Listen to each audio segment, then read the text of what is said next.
We're just going to open it up and check it out, make sure everything's looking the bee's knees. Straight away you get this comfy bag. It's called the Comfort 130 litre. It's a nice little backpack kind of thing to stash and go and hike. It's got the little waist belt. I like these. You put your Varios in, your car keys, which are pretty good. So yeah, that's a good little addition there to the bag that I never got on the last one.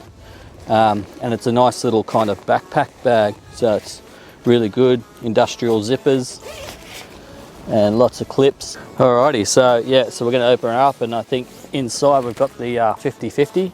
That's what they're calling them these days. So yeah, once again, that bag's pretty good. It's pretty sturdy, I'll give it that. So yeah, I'll be using that in the future. So yeah, so the weight range it's saying on here is between 72 and 92 kilos. So that's the weight range. I believe this is the small, it says size S. So we're gonna open it up and have a look. So you got the bag, the stickers, another bandana, the line measurement chart, and also your little covers there in case you get into a tree, drag it on the ground, which I hope I never do. So we'll put those back in there so that we can unpack the glider itself. Probably won't ever open that up again for a long time, hopefully. All right, so back to the 50-50. Let's have a look.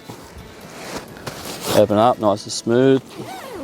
Make sure the zipper's not going to touch anything. I like that little insert there on the 50-50 so it doesn't rip your canopy. And then here we go. You have a look in here, what we've got.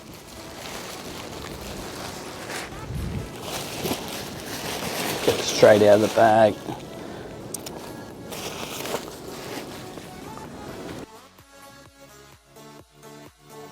I've been pretty lucky. I've had a high-end B Rise 3.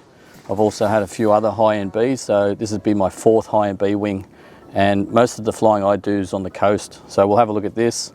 I'm really going to enjoy the speed that everyone talks about. So we'll bring this down here. Mine's looking nice and beautiful. They're nice and thin like the Rise 3 that I had before. So here we go. I think this is what everyone really wants to have a look at anyway, is the new risers. So straight away I can see here on the riser, it's pretty nicely built. It's pretty heavy duty, I can see. And on the previous Rise 3, there was a nice small strip, and it was probably a little bit longer than this one.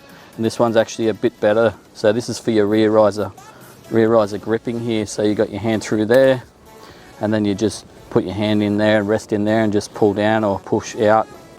Another good thing I see here on this one, the Rise 4 compared to the Rise 3, is up in here. I used to have rubber stoppers to stop the lines, and here they've actually got these guide keepers here which are really good on the repeat link. So I really like that, that's great. And I do notice that on a lot of the gliders these days. So yeah, so this is the riser format, and it looks pretty good. Everything's looking just nice the way that I want it, and I'll be doing a lot of rear riser flying with these. So you can see that part there. And I'll move this one out here so that you can see this as well. But yeah, so that's looking really good for the risers. These here are nice and spongy, so they're not cutting in. They've got a good heavy duty clip on there, which is always good. The rear riser steering is really good. And then you've got your A, Bs and Cs. On your A's, I can see we've got 3 lines at the front. The Bs, there's 4 lines. And then the C's, you've got 3 lines, and then you've got your toggle. So you guys can count up those numbers, but that's pretty good for lineage on this. It's all looking really good. So we'll make our way up here, up the lines, and we'll have a look what's up here.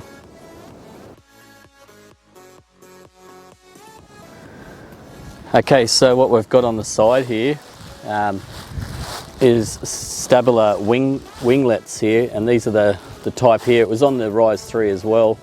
And when it gets pressurized, this part of the wing will actually sit up like this, and it'll reduce the drag. It feeds off a lot easier. So you'll see these 4 little holes here, and it pressurizes all into here, about here. So yeah, it's a nice addition. It's the same as the Rise 3. So yeah, Rise 3, Rise 4, got the same winglets. So I'm pretty happy about that. The weight of it's 4.15 kilograms.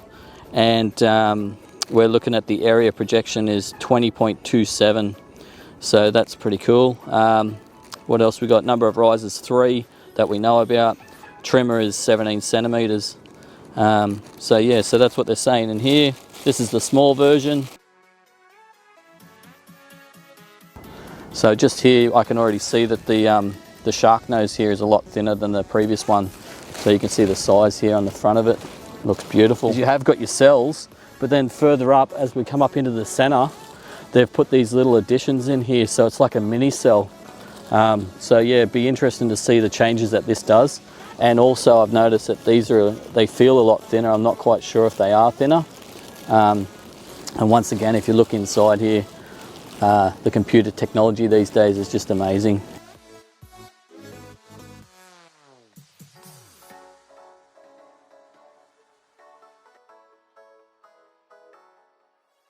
Everything's pretty nice and colourful here.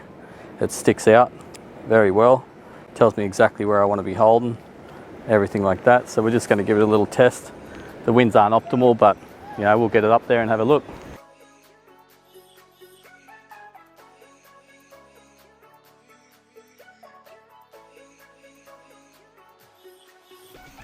Yeah, g'day everyone. It's Patto here down in Australia.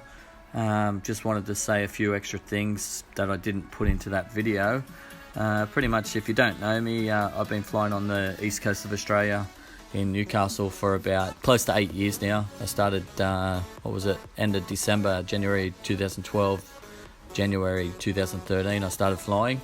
I've been flying the Rise 3 for about 270 hours, very close to that. And I was really looking forward to the new Rise 4, the release. So I was really lucky, and Mark from Cloudbase was able to grab me a small pretty much before anyone else on the planet. So I was pretty stoked, so thanks mate, really appreciate that. He got it down to me. First impressions, man, like you've seen it on the video, and that was exactly the same day I got it. I opened up, had a look at it. So now that I've had it for, you know, roughly 1 to 2 months, and I've put about nearly 20 to 30 hours on it, I can actually say there's an increase in speed between the 3 and the 4, and you can highly see that. As soon as you take off, the speed there, you think the 3's fast, the 4's a lot faster. The glide performance, the glide's actually picked up a notch. So the Rise 3, it was great. I did a lot of PBs on the coast with that. And then the 4, my very first flight, I just took off and flew from the furthest flight that we've got from one launch to the other. I've got that on a video on my YouTube channel as well. Pretty much the agility of it, it's more agile, it's fun, but at the same time it's very stable. You know, like you can feel the pressure in the wing. It's more pressurized than the 3. And with that pressurization, there's still a reduction in the brake pressure. So the 3, it wasn't very tight, but it was tight. And the 4, there's a little bit of reduction there that you can feel. So another great thing that I have noticed since making the walk-around video is the trailing edge. It's also now optimized with a new brake RAF system. So that provides lighter brake pressure feel. And like you can see that, I'll put a link down below for you guys. And you can see where I'm coming in and I'm on the brake pressure up and down, trying to get in and land on an accurate target. So what that's done is it's make the glider even more stable when reaching the stall point, when I come into top land or when I'm coming in for an accuracy landing. So yeah, pretty much overall, I'm super impressed. It's a good glider. I'll be flying it for another probably couple of hundred, and hopefully the next one comes out, or I might jump to another one. But so far, so good. So yeah, if you're looking for that high B, and you're not a beginner pilot, this is more pushed towards maybe an intermediate pilot and someone who's flying all the time. It's a really good wing for those people. And so the next thing for me is to take it inland and try and smash it out in there. So any questions, put them down in the comments. I'll try and answer as many as I can. Thanks guys, take it easy.